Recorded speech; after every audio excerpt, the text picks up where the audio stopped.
Oi, querida. Grande Beck.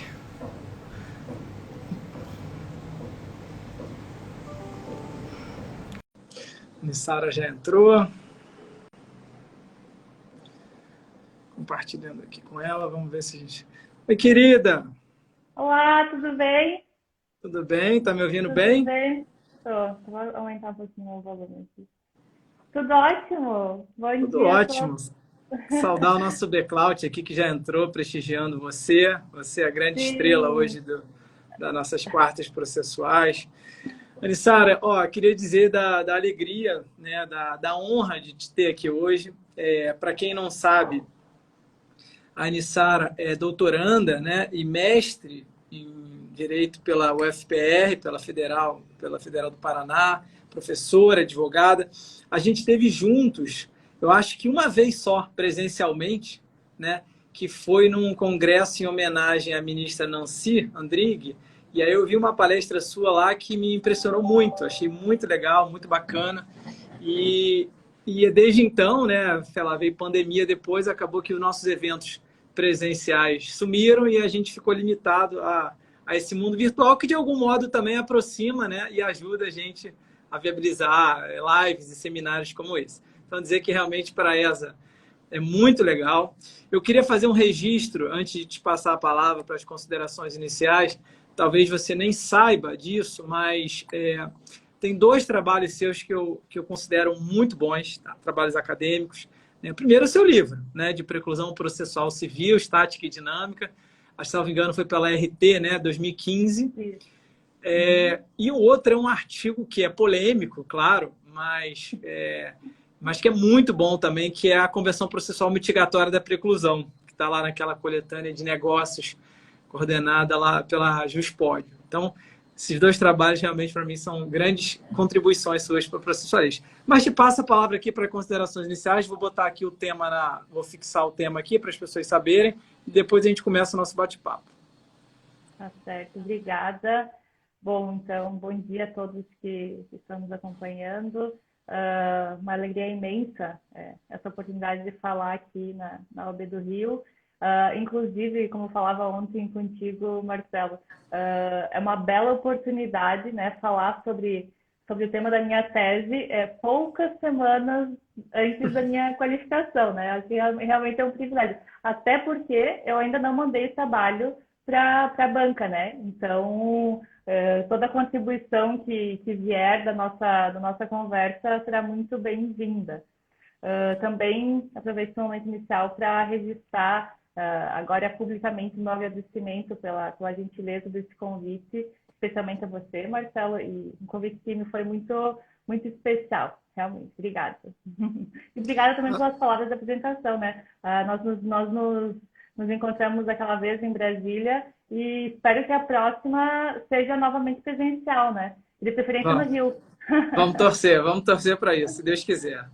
Bom, Sara, você sabe que quando eu comecei a postar, saudar o nosso professor Rodrigo Becker aqui também, nosso amigo, quando eu postei esse tema, né, o tema da nossa live, segurança jurídica processual, eu recebi uma chuva de mensagens, né? Muitas pessoas, assim, estudantes, alunos, pessoas do meio também perguntando, vem cá, mas vocês vão falar sobre o quê? Coisa julgada? Vão falar sobre precedentes?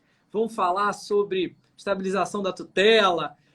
Enfim, qual que é o recorte? Eu falei, bom, eu acho que de algum modo a gente deixou esse tema mais amplo, justamente para o que der tempo, né, a gente abordar. Mas a Anissara vai fazer um recorte, obviamente, a gente não teria nem tempo para falar de tudo, né?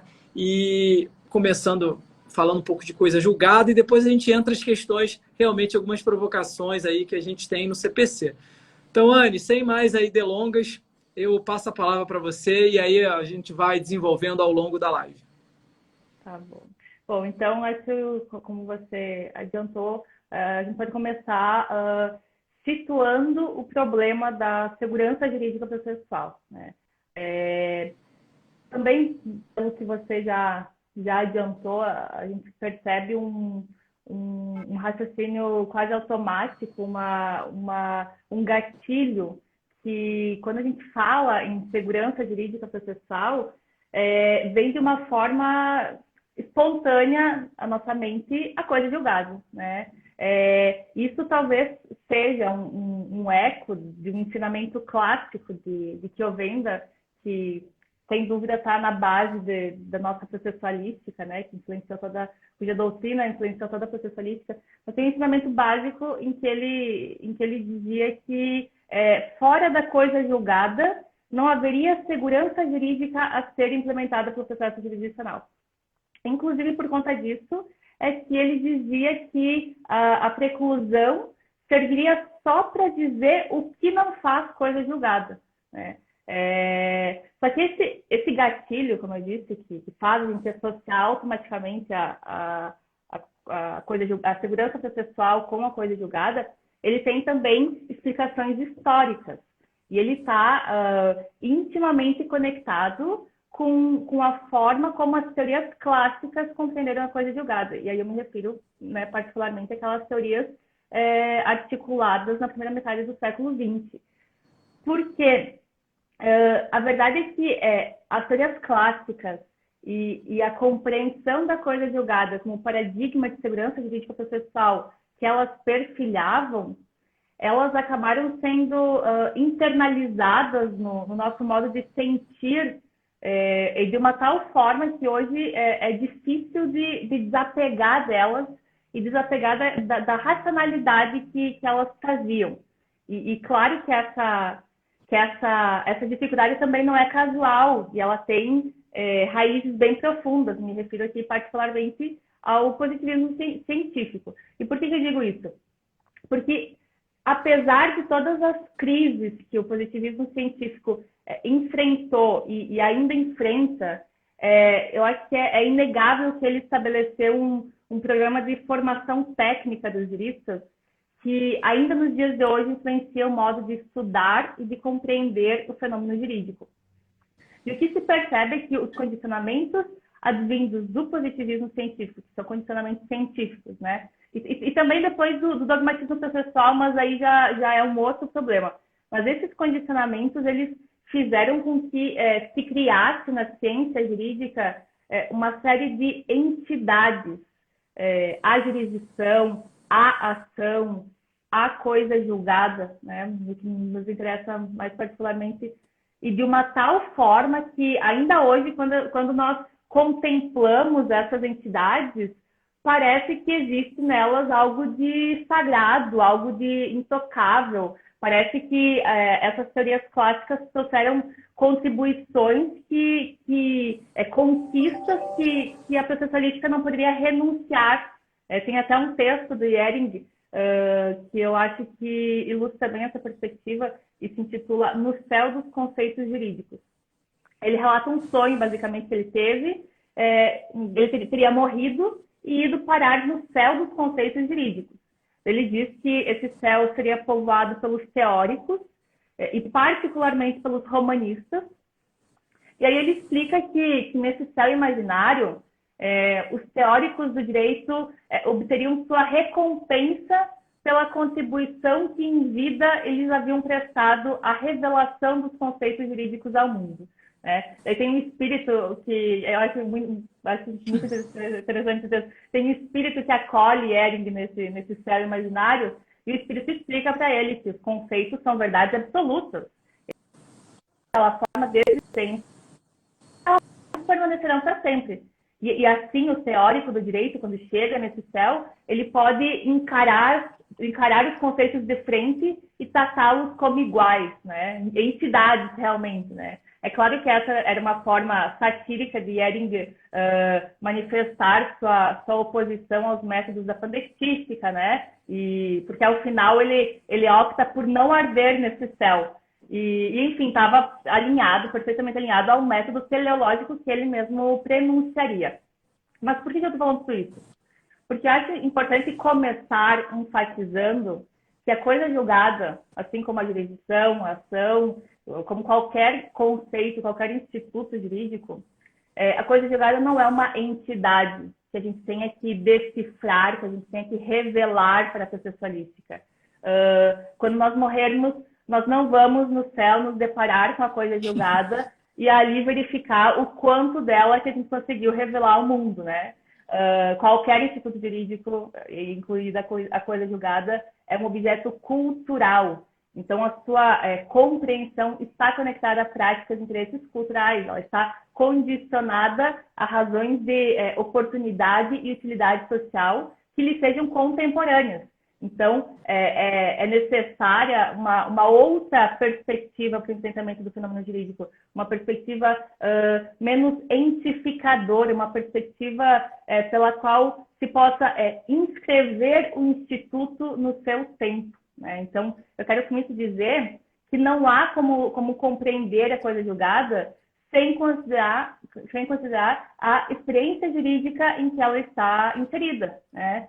E é por isso que, para nós falarmos sobre segurança jurídica processual, é absolutamente necessário compreender as circunstâncias culturais que fizeram com que, no século XX, a coisa julgada fosse alocada na condição de paradigma de segurança jurídica processual.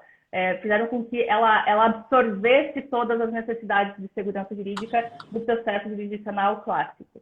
E isso é importante porque, quando nós compreendemos essas circunstâncias, nós podemos perceber que Ciovenda tinha razão. Ele tinha razão considerando a experiência jurídica em que ele estava inserido. Ele tinha razão quando dizia que fora da coisa julgada não haveria segurança jurídica a ser realizada pelo processo jurisdicional. E, por outro lado, quando nós compreendemos essas circunstâncias, nós também podemos concluir que elas já não subsistem. Que essas circunstâncias que sustentavam essa centralidade da coisa julgada não mais subsistem, que não há o que justifique que se continue a direcionar o problema da segurança jurídica processual para a coisa julgada. Então, com esse objetivo, falando desse aspecto cultural, com esse objetivo, eu mencionei um ponto para introduzir esse tema que eu acho que é muito esclarecedor sobre isso que eu mencionei, é muito esclarecedor sobre o modo como a coisa julgada absorveu as necessidades de segurança jurídica do processo jurisdicional clássico, e me refiro aqui diretamente ao fato de que as compreensões clássicas, aquelas próprias da primeira metade do século XX, elas estavam assentadas no paradigma moderno de legalidade, né? Então, nós estamos nos referindo com isso ao fato de que as teorias clássicas estavam imersas em uma cultura jurídica inteiramente alicerçada no monopólio estatal de produção normativa. Então, uma cultura que havia sedimentado esse monopólio na mistificação da lei e do legislador. Por conta disso, a segurança jurídica que naquela época importaria só poderia ser a segurança da lei, né? E a segurança da lei como manifestação de poder. E assim aqui, a juridicidade seria reduzida à lei estatal, né? Então, a juridicidade seria reduzida a um conjunto de comandos genéricos e abstratos, né? Essa generalidade e abstração que garantiriam a liberdade e a igualdade entre os indivíduos, né? E a obediência a esses comandos genéricos e abstratos só seria exigível se eles fossem, além de claros e certos, imutáveis, né? Porque, vejam, se admitisse que seriam necessárias novas leis, ou então que o significado do texto legal pudesse não ser unívoco e não ser regular, estariam arruinadas a completude e a coerência que eram pressupostas àquele sistema. Um sistema que também, vale dizer, era positivista legalista, né? Então, fundado na sistematicidade, na tecnicidade, a completude e a coerência interna eram, portanto, basilares a esse sistema. E assim como a lei seria unívoca, como eu disse, graças ao mito da onipotência do parlamento, a sentença que espelharia essa lei, a sentença que revelaria a vontade concreta da lei, que certificaria o direito material no caso concreto, a sentença seria também unívoca, né? E aqui, graças ao juiz boca da lei. E nenhuma nem outra, nem a univocidade da lei, nem a univocidade da sentença, comportariam outra certeza que não a imutabilidade. e não essa certeza petrificada, né? Então, basicamente, pela perspectiva moderna, não haveria segurança jurídica onde não houvesse imutabilidade. Isso, claro, que repercutiria não só na coisa julgada, mas em qualquer instituto voltado a resguardar uma situação jurídica. Direito adquirido, o ato jurídico perfeito seria então pela mesma lógica. Como consequência disso, o problema da segurança jurídica, inclusive da segurança jurídica processual, porque também é importante registrar isso, o problema da segurança jurídica no processo é uma mera projeção do problema da segurança jurídica no direito como um todo, né? Então, o problema da segurança jurídica nesse contexto, ele se resolveria em um maniqueísmo entre segurança e insegurança, entre mutável e imutável. Não se cogitaria, na época, um espectro entre esses extremos. Como eu disse, o que não fosse imutável não significaria segurança jurídica, né? E, enfim, a coisa julgada, carregando esse signo inexorável da imutabilidade, ela, obviamente, acomodaria todas as necessidades de segurança jurídica do processo jurisdicional clássico, do processo incerto naquela conjuntura, né? Então, ela espontaneamente assumiria uma posição de destaque na processualística moderna. Só que o problema é que a gente chega nos dias de hoje, né? De uma certa forma, ainda apegados à coisa julgada, ainda apegados à imutabilidade, né?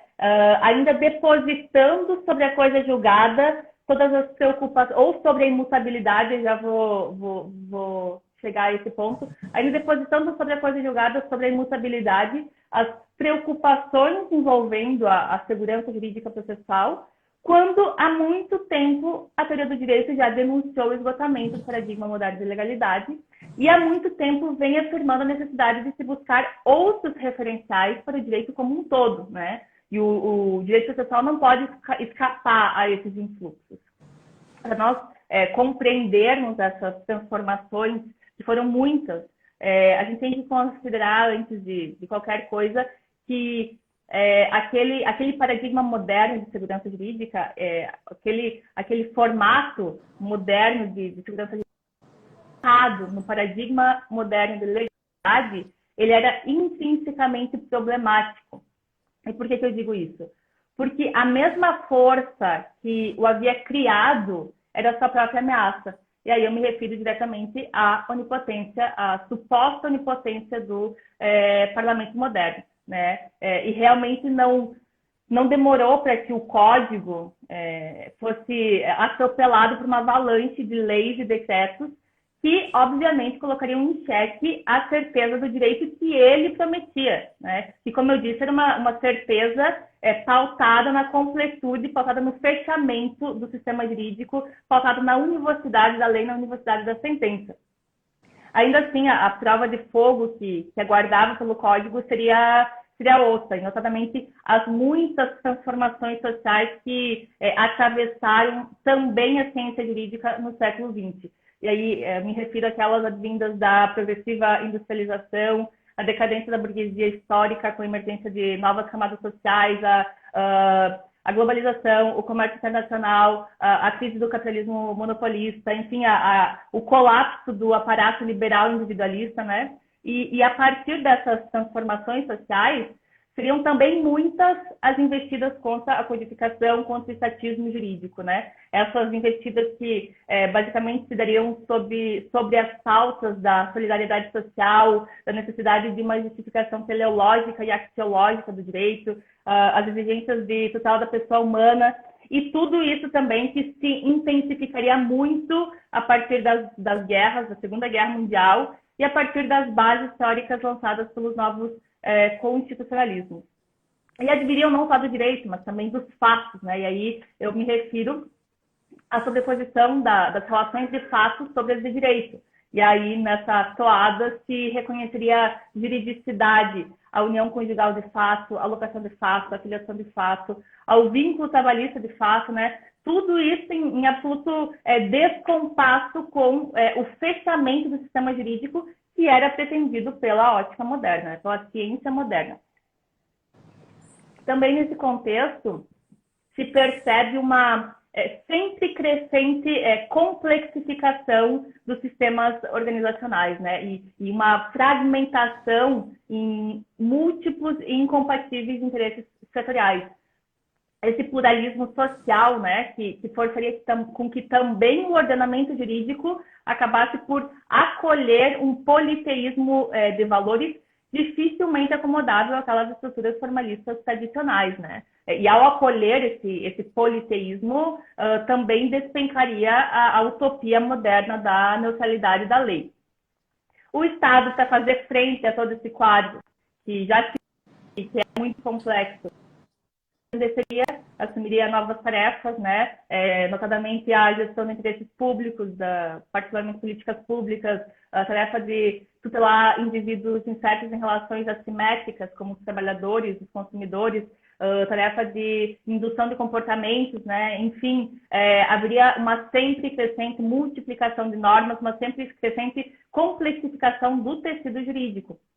E também, como se não bastasse essas mudanças, o Estado se acabaria percebendo incapaz de satisfazer todas as funções que lhe competiriam nesse novo cenário. E a partir daí passa a efetivar processos de privatização, liberalização, desregulamentação, que, paradoxalmente, inflamariam aquela complexidade jurídica, porque com isso o Estado avocaria também a função de fiscalizar o cumprimento do interesse público pelos particulares, né? E aí proliferariam normas e processos de regulação estatal. Ainda é necessário acrescer a esse já muito problemático cenário a incessante pluralização de polos de produção normativa. Extraestatais, infraestatais, né? Nem sempre institucionalizados, os quais instaurariam uma outra juridicidade, uma juridicidade baseada justamente na multiplicidade das fontes normativas, né? E uma vez que estivessem assentados esses novos espaços, esses novos atores no cenário normatizador, também estaria declarada a ruína do monismo e do estatismo jurídico. E para concluir, incorporando todo esse pluralismo social e jurídico, despontaram as constituições contemporâneas com força normativa e função unificadora, consagrando princípios e valores, né? No mesmo passo em que haveria uma abertura do tecido legislativo, acolhendo técnicas mais flexíveis, como as cláusulas gerais e os conceitos jurídicos indeterminados. E com isso se introduz, né, a partir das constituições, da consagração na Constituição dos princípios e dos valores, de princípios e de valores, se introduz, enfim, no ordenamento jurídico uma força originária e permanentemente orientada à mudança. O que a gente percebe, então, nesse muito complexo cenário que eu falei aqui, correndo para tentar falar o máximo de informações possíveis, mas o que a gente percebe, então, nesse muito complexo cenário é que, por conta dessas transformações sociais, a juridicidade se torna dúctil, né? Usando a expressão do professor Zagrebelsky, o direito se torna dúctil. E a partir dessa ductilidade, a imutabilidade deixa de ser característica dos sistemas jurídicos atuais. Como consequência, a dogmática jurídica positivista predominante no século XX, e como eu disse no começo, ainda hoje intrincada no ensino jurídico, ela é incapaz de afrontar essa nova realidade. Ela é incapaz de fornecer normas norteadoras da convivência social, né? Normas norteadoras da convivência, normas disciplinadoras das condutas em uma sociedade como a nossa, uma sociedade pluralista, uma sociedade complexa, com uma juridicidade heterogênea e multifacetada, né? E o que se nota, então, é a necessidade, basicamente, de novos parâmetros de ordenação e fundamentação para o direito como um todo. E o processo jurisdicional, obviamente, se coloca no centro dessa problemática, né? Porque todo esse quadro que eu mencionei, ele atravessa a cultura jurídica amplamente, né? E passa a exigir novos esquemas enunciativos, novas formas de compreender a juridicidade, né? E no que me interessa, em particular, novas formas de compreender a segurança jurídica também no processo jurisdicional. Em relação a esse tema, que é o objeto da minha atenção, da segurança jurídica processual, esse cenário, ele exige, e acho que isso que eu quero sublinhar nessa primeira parte, ele exige enunciações, ele exige signos refratários à imutabilidade para falar em segurança do processo. Então, veja, Marcelo, eu não estou com isso querendo enterrar a coisa julgada, né? Mas eu acho que a oração fúnebre já começou. Não, só eu estou exagerando. Calma. Claro. Não, mas eu acho também bom que se diga que existe um âmbito no processo jurisdicional em que a imutabilidade ainda é importante, eu reconheço isso. Existe um âmbito. E eu acho que os esforços têm que se direcionar à compreensão desse âmbito. Uma compreensão fundamentada, embasada no atual constitucionalismo, na atual cultura jurídica que incorpore essas transformações sociais e jurídicas e que, por consequência disso, que é um âmbito mais reduzido do que aquele que tem sido afirmado em geral. O que você me diz? Muito interessante, Anissara. Esse seu percurso histórico me fez assim pensar em várias coisas, assim, mas assim, como a gente tem que pousar, vamos falar assim, no CPC 15, para a gente poder trazer um pouquinho para o pessoal aqui do aspecto prático para a vida do advogado, né? E eu concordo muito com você quando você fala que quase que há um fetiche assim dos operadores do direito de modo geral pela coisa julgada, né? Há uma tendência, quase um cacuete assim, acadêmico, de você tentar encaixar sempre a hipótese na coisa julgada. Então, outro dia eu estava numa live de processo arbitral, a decisão foi proferida pelo árbitro, não teve, enfim, a parte não entrou com embargos arbitrais. Primeira coisa que a pessoa vem à cabeça é falar, transitou o julgado, é coisa julgada. Mas será que aquilo ali é coisa julgada ou é uma estabilidade? Né? Então, assim, coisa julgada administrativa, se tenta falar em coisa julgada administrativa. Será que existe coisa julgada administrativa ou é uma estabilidade da decisão administrativa? Né?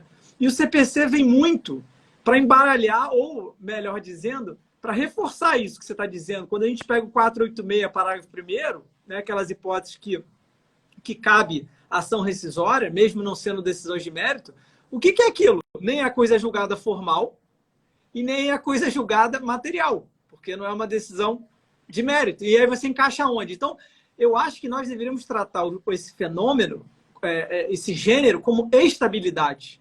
E não tratar a coisa julgada como sendo a estabilidade por excelência. Né? E aí eu queria te ouvir um pouquinho sobre o 486, parágrafo 1º, essa discussão, quando pode entrar com a ação rescisória mesmo não sendo uma decisão de mérito.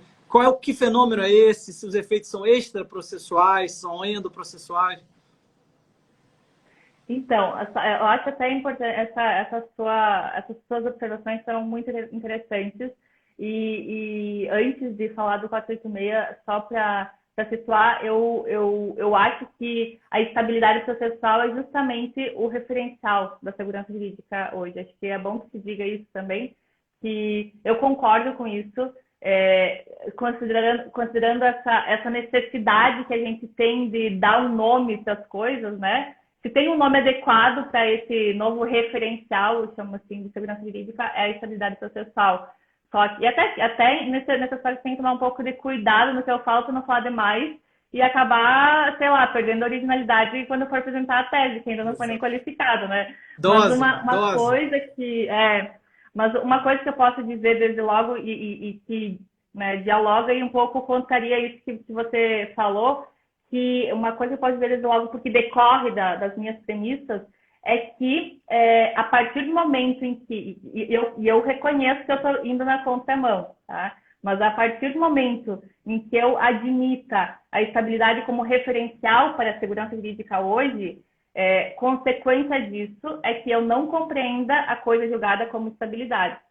Inclusive, poucos dias atrás, o professor Talamini pegou no meu pé nesse ponto, especialmente com a questão semântica, porque é certo, né? Eu não ignoro que quando nós pensamos no sentido corriqueiro da palavra estabilidade, eu não ignoro que a imutabilidade que está à base da coisa julgada seja também uma estabilidade, né? Se nós pensarmos no sentido corriqueiro, imutabilidade é uma estabilidade, né? Só que como, inclusive eu pretendo demonstrar, enfim, é útil a separação dessas categorias. Eu digo especialmente porque elas se orientam por racionalidades diversas. A coisa julgada sendo imutabilidade, ela se orienta pela lógica do tudo ou nada. A estabilidade, não. Ela opera num espectro entre estabilidade total e instabilidade total. E mesmo a estabilidade total, ela não equivale à imutabilidade, né? Então, eu acho interessante esse recorte, porque, inclusive, eu acho que o próprio CPC acolheu essa divisão que eu mencionei. Acho que no 304 isso está bastante claro. O 304 que trata da estabilização da tutela antecipada. No caput ele diz que a decisão se torna estável. No parágrafo 6º ele diz que não faz coisa julgada. Então, talvez... Eu acho que existe um argumento ele, no parágrafo 6º, ele ainda desenha, né, Nissara? Ele desenha, ele fala, e não faz coisa julgada. Para não tentarem colocar a estabilidade como sendo a coisa julgada, nesse caso. Né? Isso. Então, eu acho que existe até um argumento de política legislativa para separar o tratamento da estabilidade em relação ao da coisa julgada, né? E, na verdade, de uma forma geral, nos pontos em que o código fala em estabilização, estável, né? Ele não parece expressar imutabilidade, e sim um referencial mais flexível, um referencial mais adequado a esse formato de segurança jurídica mais fluido, né? Um formato que, como eu disse, se acomode à ductilidade do direito, que é reivindicado, em última análise, pelo pluralismo das sociedades atuais, né? Nissara, deixa eu só fazer um parênteses aqui rápido, só um parênteses rápido. Eu estou vendo aqui vários amigos aqui entrando e fazendo perguntas. Eu vi que o Becker fez pergunta, o Beck fez pergunta. Só que assim, aí eu vou invocar o artigo 10 para não ter pergunta surpresa. Você fica à vontade se você quiser responder, porque, enfim, de repente a sua dinâmica vai tratar de outros temas e aí fica super a seu critério, tá? Se você quiser responder à medida que a live for caminhando. Beijo, Carol Zeda. Um beijo, Carol. Não, por mim a gente pode ir respondendo só que eu não vi as perguntas. Você anotou alguma coisa? Não, são perguntas bem interessantes. Assim, ó, o Becker pergunta se a coisa julgada é normativa ou social. Mas acho que você pode ir desenvolvendo. O Beck pergunta se chamar de estabilidade não se corre o risco de depois, enfim, chamar de outra coisa depois. Chamar de estabilidade, chamar de outra coisa depois? Na verdade, a pergunta dele foi, mas chamar de estabilidade não cai no risco de dar outro nome? No sentido de... eu entendo essa crítica no sentido desse apego ao conceitualismo, enfim, que é uma crítica que eu faço... É o Beckott que escreveu isso?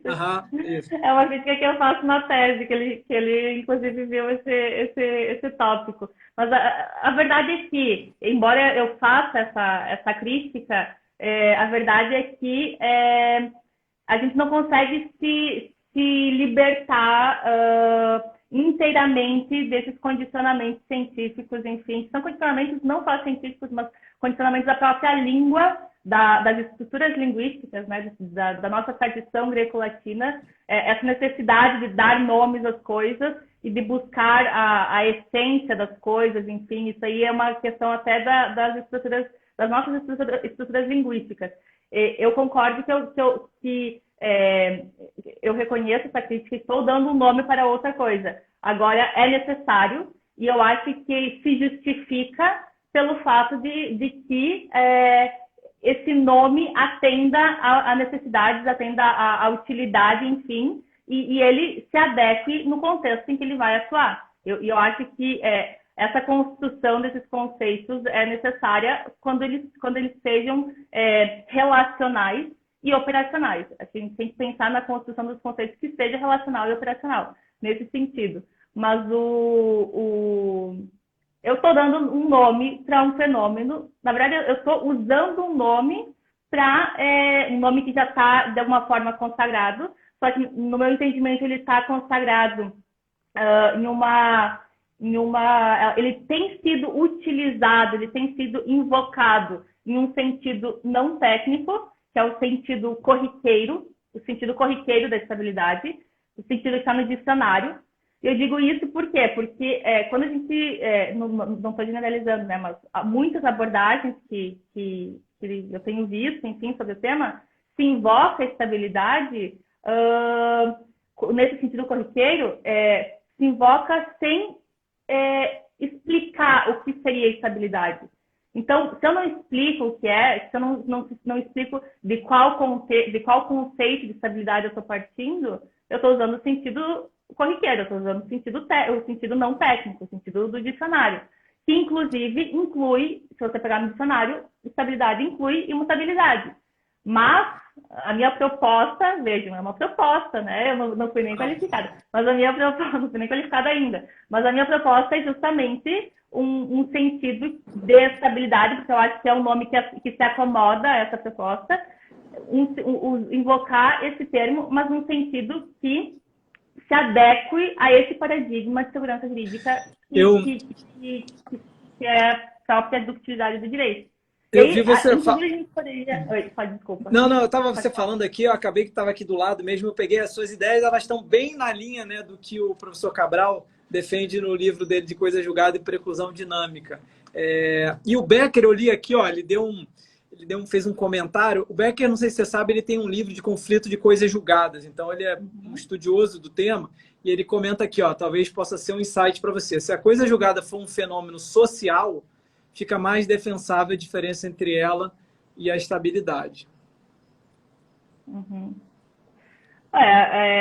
Coisa julgada é norma, fato e valor, né? Então, não sei qual que seria e a estabilidade também, em última análise, mas é que, veja, quando eu desenvolvo a ideia de estabilidade, como eu disse, eu vou na contramão. Então, talvez a proposta não fique tão clara por conta disso, né? Mas a minha perspectiva de análise é normativa, então eu considero, eu enfrento o problema da coisa julgada pela perspectiva normativa, mas também não recuso que ela, não ignoro que ela seja também fato e valor, né? Mas... Agora, deixa eu te fazer uma pergunta, Nissara. Deixa eu te fazer uma pergunta agora bem objetiva mesmo. Você, na sua tese, você trabalha dentro do conceito de estabilidade com graus de estabilidade? Então, por exemplo, a estabilidade da estabilização da tutela é um, a estabilização da decisão de saneamento é outro, a do 486, parágrafo 1º, é outro, ou não? São estabilidades e aí você trata de um modo global. Então, duas coisas. Completando o meu raciocínio anterior, daria, em última análise, considerando essas coisas que eu disse, daria para pensar em estabilidade em sentido amplo, e aí incluiria, além da coisa julgada, a preclusão, talvez a boa-fé, o 486, a estabilização é uma estabilidade em sentido estrito, a estabilização da tela antecipada. Enfim, daria para pensar em estabilidade em sentido amplo e acolher tudo o que seria o sentido corriqueiro, o sentido do dicionário, em sentido amplo. Mas essa proposta que eu faço de estabilidade em sentido estrito, que, como eu disse, é a ideia que vem para satisfazer as necessidades desse paradigma de segurança jurídica mais fluido. Essa estabilidade daí seria em sentido estrito e seria uma coisa diferente da coisa julgada, uma coisa diferente de outros institutos. Eu não trabalho, eu não faço não trabalho com graus, não trabalho com um sistema de estabilidade. Eu acho que essa sistematização já encamparia uma crítica que eu faço. Se eu buscasse sistematizar, eu estaria indo de encontro com uma premissa que eu rejeito, que é essa necessidade que a gente tem de buscar leis universais, buscar institutos, teorias gerais, sobretudo. Eu acho que é um método que é próprio das ciências naturais, que não se acomoda à ciência jurídica, e que eu também rejeito. Enfim, por isso, em primeiro lugar, que eu não vou por aí. Segundo, porque a partir do conceito de estabilidade que eu adoto, eu reconheço que ela opera no espectro entre instabilidade e estabilidade. Eu reconheço que então, existem graus de estabilidade, existem graus no sentido de existir uma força, só que essa força, na minha construção, ela está relacionada com o grau de calculabilidade. E o grau de calculabilidade quanto aos efeitos jurídicos das normas veiculadas no processo. E não estou falando só das normas extraíveis da sentença, de mérito, estou falando eu me refiro com isso à normatividade pulverizada no processo, que vem desde a petição inicial, inclusive de atos extraprocessuais que guardem referibilidade ao processo. Então, a partir da normatividade que é própria ao processo, eu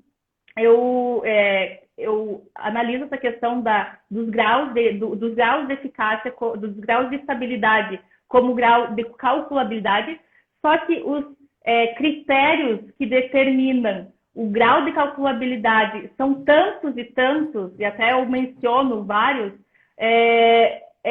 eles são tantos e são tão complexos que não vejo utilidade e não vejo possibilidade de se estruturar esses níveis de força. Como eu disse, implica a adoção de uma metodologia que eu não adoto e implica, e eu acho também eu acho inútil e acho que não é possível, considerando que as variáveis são muitas. Mas acho que o ponto fundamental é perceber que existem graus e que esses graus são fixados a partir desses vários elementos. Que não precisa estruturar uma coisa rígida, e também isso vem ao encontro. Também que a gente mudou totalmente o roteiro, né? Mas isso vem ao encontro, e agora eu já vou falar sobre isso. Mas isso vem ao encontro também com várias outras premissas, né? A própria... os arranjos do processo jurisdicional, a própria reconfiguração da segurança jurídica numa perspectiva argumentativa. Então, de uma forma geral, o direito se torna fluido, a segurança jurídica se torna fluida, nós temos que buscar os referenciais, sobretudo na argumentação, na teoria da argumentação, e aí todas essas pretensões estatificadoras, objetivadoras, não se encaixam nas minhas propostas, entende?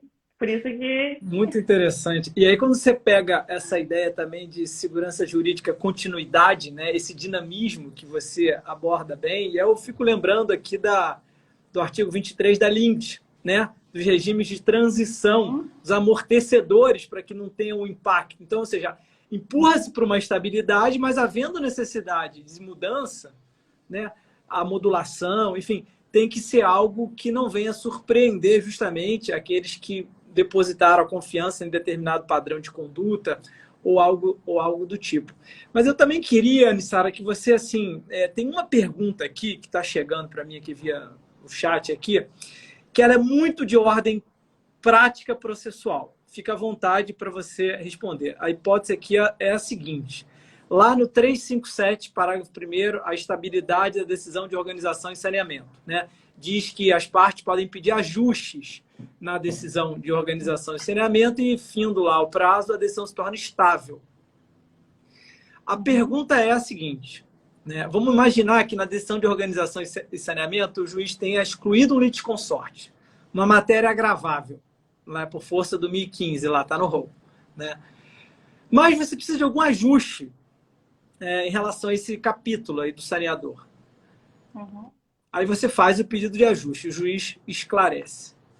O seu prazo de agravo, ele ficou interrompido durante esse pedido de ajuste? Esse pedido de ajuste ele viria como, vamos imaginar assim, um efeito de um embargo de declaração para interromper o prazo do agravo?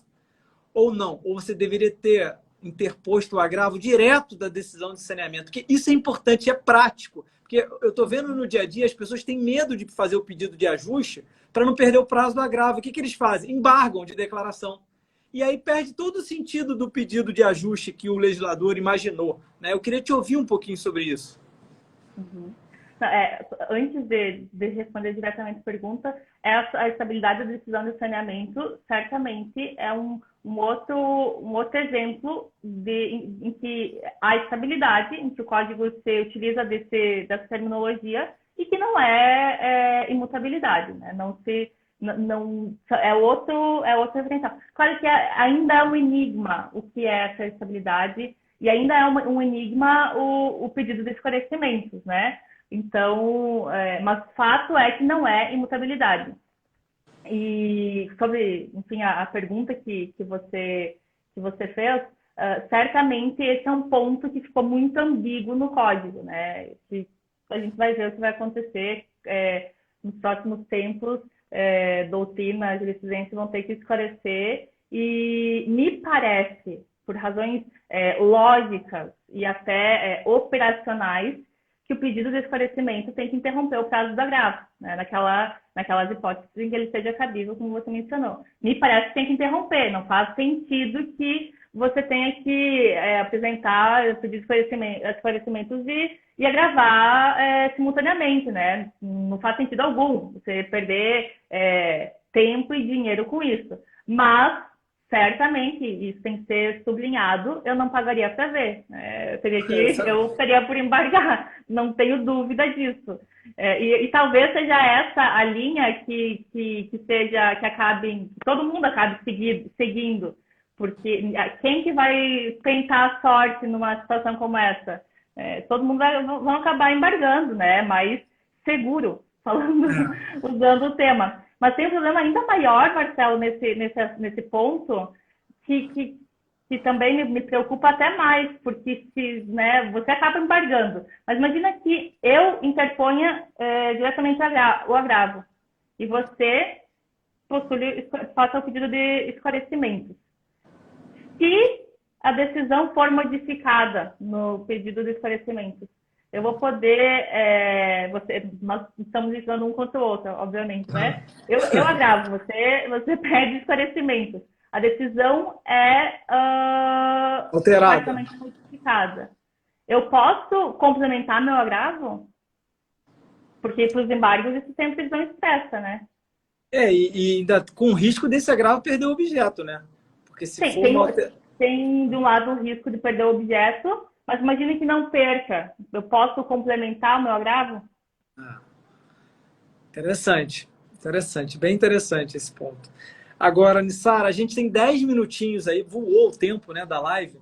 Queria te deixar livre assim para você dar uma passeada pelo código, seja a estabilidade dos padrões decisórios lá do 926, quiser falar de estabilização da tutela, quiser falar do 486, fica muito à vontade para poder fazer aí, discorrer sobre algum tópico que você considera mais quente aí do seu dia a dia. Então, quanto tempo a gente tem? 10 minutos? Só voltando a essa questão da estabilidade processual, arrematar as ideias que eu expus um pouco confusamente, mas que nos próximos meses elas serão mais claras, espero que sejam, pelo menos. Mas, só para arrematar, eu queria que se percebesse que assim, não se pensar que eu estou também querendo destruir todas as pontes, né? Propondo um negócio absolutamente fora do que se tem afirmado.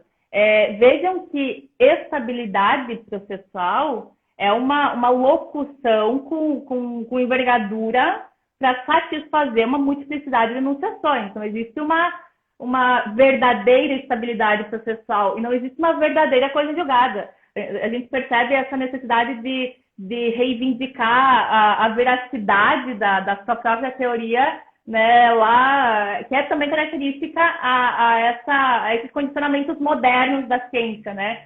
Você vê, por exemplo, em relação à coisa julgada, as disputas entre teorias materiais e processuais, cada uma dizendo qual seria a verdadeira coisa julgada. Não existe verdadeira coisa julgada. Existe a coisa julgada inserida em uma experiência jurídica, aquela que melhor se acomode àquela experiência jurídica, que melhor satisfaça. Por isso, essa necessidade de que os conceitos sejam, como eu disse, operacionais, guardem relação com a experiência jurídica em que se insere, enfim. E assim como não existe uma verdadeira coisa julgada, não existe uma verdadeira estabilidade processual. Não existe já um conceito, né, especificado, um conceito já pronto, a não ser aquele do dicionário, que aí eu não é tão relevante assim.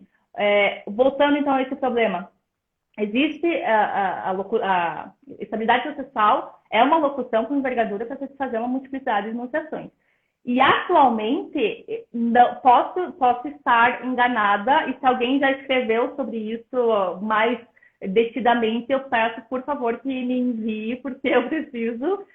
Mas me parece que não há critérios técnicos que fixem o âmbito de significância e de abrangência da estabilidade processual. Ela tem, eu insisto, ela tem sido invocada num sentido atécnico, num sentido corriqueiro. E é uma lacuna que, inclusive, tem implicado, né, algumas dubiedades no enfrentamento desse tema, né? Como eu disse antes, todo mundo fala em estabilidade sem explicar do que está falando. Então, se não se esclarece, vejam, é uma coisa nova, não é uma coisa que está aí desde sempre. É uma coisa que veio com o CPC de 2015. Essa questão, essa lacuna, que me parece que é a causa, inclusive, pela qual se tem compreendido as estabilidades por aquela perspectiva tradicional, aquela perspectiva clássica da imutabilidade, do tudo ou nada, aquela perspectiva da coisa julgada que ou tem coisa julgada ou não tem, é tudo ou nada, é mutável ou imutável. Se for imutável é seguro, se for mutável não é seguro. A estabilidade não segue essa lógica. Claro, estou dando a minha opinião, mas me parece que o código vem nesse sentido. A estabilidade não segue essa lógica. A gente tem que pensar ela por uma outra perspectiva, uma perspectiva que compreenda que ela opera num espectro. E que a gente tem que buscar teorizar qual que é esse espectro, qual que são os critérios desse espectro, enfim, é o que eu tô tentando construir, né? Agora, não tenho respostas. E você está desenvolvendo ainda, né? As respostas vão vir com o próprio amadurecimento do trabalho. Mas só uma coisa que acho importante falar, que dar o nome, na linha disso tudo que eu disse, que eu falei, dar o nome de estabilidade para outras imutabilidades que não se encaixem na hipótese de incidência da coisa julgada, não me parece uma mudança, não me parece um rompimento de paradigmas, não me parece que venha satisfazer essas novas necessidades. O Calmon de Passos, num cenário como esse, diria: se a imutabilidade é mulher como a outra. Então, isso não representa qualquer mudança paradigmática. Então, eu acho que estabilidade, para representar uma mudança, ela não é imutabilidade, e a coisa julgada, por consequência, não é estabilidade. Mas, enfim, voltando a esse negócio do tudo ou nada, né, da imutabilidade, eu acabei não respondendo a tua pergunta do artigo 486, agora que eu lembrei. Você quer falar alguma coisa antes disso? Não, porque eu tô assim, tem uma pergunta para incendiar a live, só que aí a gente tem que fazer escolhas, né, na vida, né? E aí fica esse critério responder essa do 486 ou essa que eu acho que vai incendiar a live, que é: você acha possível negócios jurídicos processuais para afastar a preclusão? Você acha possível negócios jurídicos processuais para afastar a coisa julgada? Eu já sei a sua resposta, mas eu acho que esse é um tema polêmico, e aí fica a seu critério, 5 minutos aí, você escolhe o que você quer responder. Tá, eu vou responder só diretamente a pergunta dos negócios processuais, que sim. Inclusive, você mencionou no início, eu escrevi um artigo sobre preclusão, né, sobre convenções processuais para afastar preclusão. A coisa julgada, eu não tenho como dizer que dá para afastar preclusão e dizer que não dá para afastar coisa julgada. Dá para afastar os dois. Acho que vem ao encontro também de outras... Eu escrevo isso na tese também, mas vem ao encontro de outras premissas que são no sentido de se compreender o processo a partir de um viés garantista. A coisa julgada serve para garantir os interesses dos jurisdicionados, não é um direito do Estado. num contexto ultrapublicista, a coisa julgada chegou a ser afirmada como um direito subjetivo do Estado de não julgar outra vez a ação. Alfredo Rocco, acredito que tenha sido, que falou exatamente como o Hugo Rocco, um dos Rocco, enfim, que falou exatamente que definiu a coisa julgada como um direito subjetivo do Estado. Acho que isso, talvez essa distorção da ideia da coisa julgada como de interesse público, que não poderia ser disponível pelas partes, tenha que ser repensada também. E justamente por força das transformações que nos fizeram ingressar numa cultura constitucionalista que entra em conflito com o ultrapublicismo do século XX, da primeira metade do século XX, sobretudo. Acho que as mudanças sociais, culturais, pós-guerras foram determinantes também nesse sentido. Mas, enfim, não é um tema tão simples, né? Eu falei rapidamente aqui para deixar minha opinião, mas os mesmos argumentos que eu coloquei no artigo relacionados à preclusão, a maioria deles podem ser estendidos à coisa julgada, então quem tiver interesse pode ler o artigo. Então, para concluir falando do 486, a regra do 486 não se encaixa naquilo que eu chamo de estabilidade em sentido estrito, em sentido técnico, embora também não seja coisa julgada. Estabilidade em sentido amplo, eu acho que vou ter que fazer essa diferenciação, eu não fiz na tese, mas acho que vou ter que fazer essa diferenciação. Estabilidade em sentido amplo e estabilidade em sentido estrito. Para esclarecer qual que é a minha compreensão sobre estabilidade. E essa estabilidade, só para completar, essa estabilidade de 486, parágrafo 1º, é uma estabilidade extraprocessual. Sim. Porque ela se projeta para fora, diferente de outras estabilidades que a gente já falou aqui, que são endoprocessuais, né? Da preclusão, né, especialmente. Mas o que eu quero registrar, até porque a minha análise ela parte de uma perspectiva normativista. E eu acho que quando a gente parte da perspectiva normativista, é muito fácil de perceber que o 486 não se confunde com a coisa julgada. Porque nem o antecedente, nem o consequente normativo se assemelham entre coisa julgada e 486. É bem interessante porque no antecedente da coisa julgada, o critério material, né, do antecedente prolatar decisão de mérito. O antecedente do 486 é extinguir o processo sem resolução do mérito com base naqueles fundamentos. Então, o critério material é diferente. Mas o que é mais relevante, o consequente das normas jurídicas é absolutamente diferente, porque a coisa julgada implica um vínculo, né, o vínculo prescrito no consequente da coisa julgada, que as partes em óbice a que o mesmo ou outro juiz redecida o ponto. A incidência do 486 não implica esse óbice, implica um óbice à propositura da mesma demanda. Então, a proibição é diferente, salvo se corrigido o vício, né? São dois vínculos diferentes. A julgada obsta a redecisão. O 486 obsta que se proponha a mesma demanda. E é por isso, inclusive, que eu não vejo problema de aquela questão ser novamente decidida, desde que no âmbito de uma outra demanda. Então, a diferenciação do 486 e da coisa julgada é bem evidente, como eu disse, quando a gente passa parte da perspectiva normativista. Em todo caso, não é estabilidade em sentido estrito.